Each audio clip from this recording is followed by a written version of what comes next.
Hi viewers, আসসালামু আলাইকুম। আপনারা সবাই কেমন আছেন? আমি নাদিয়া সোপান চ্যানেল থেকে আমি নাদিয়া আক্তার বলছিলাম। আর তুমি কে? আমাদের এটা প্রথম ব্লগ, মা ছেলের ব্লগ। আমি আর ব্লগ করি না, কারণ ব্লগ করার সময় পাই না, আমি বুঝিও না। তাই প্রথম আপনাদের সামনে আমি এই ব্লগটা নিয়ে এসেছি। আপনারা দেখবেন আমাদের সেই প্রকৃতির খুব সুন্দর বৃষ্টির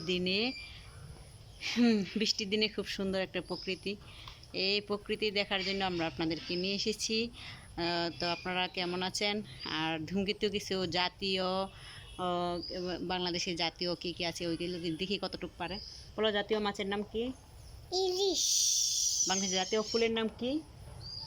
শাপলা। এদিকে তাকায় বলো। তারপর বলো তো, বাংলাদেশের জাতীয় জাদুঘর কোথায়? শাহবাগ। Thank you. তারপরে বলো তো, জাতীয় চিড়িয়াখানা কোথায়?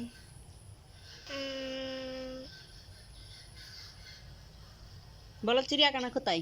চিড়িয়াখানা কোথায়? বিয়সটে বলো, আমি তো এটা বলতে পারি না, আপনারা বলে দেন চিড়িয়াখানা কোথায়? মিরপুরে। বাংলাদেশের মুদ্রা নাম কি? টাকা।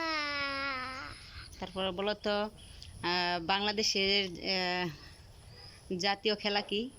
হাডুডু। হাডুডু। আরে বাবা, তো বাংলাদেশের জাতীয় পাখির নাম কি? দোয়েল। বাংলাদেশের জাতীয় মাছের নাম কি? ইলিশ। বাংলাদেশের জাতীয় জাতীয় আর কি আছে? ফলের নাম কি? ফুলের নাম আম। জাতীয় ফলের নাম কি? কাঁঠাল। জাতীয় ফলের নাম কি? কাঁঠাল। তারপরে বলো তো, ফলের রাজা কি? আম। মাশাআল্লাহ, তো মনে আছে। আম কোথায়? আমাদের গাছে। গাছে আম আছে। কই? তো আল্লাহ হাফেজ, ভালো থাকবেন। আল্লাহ হাফেজ।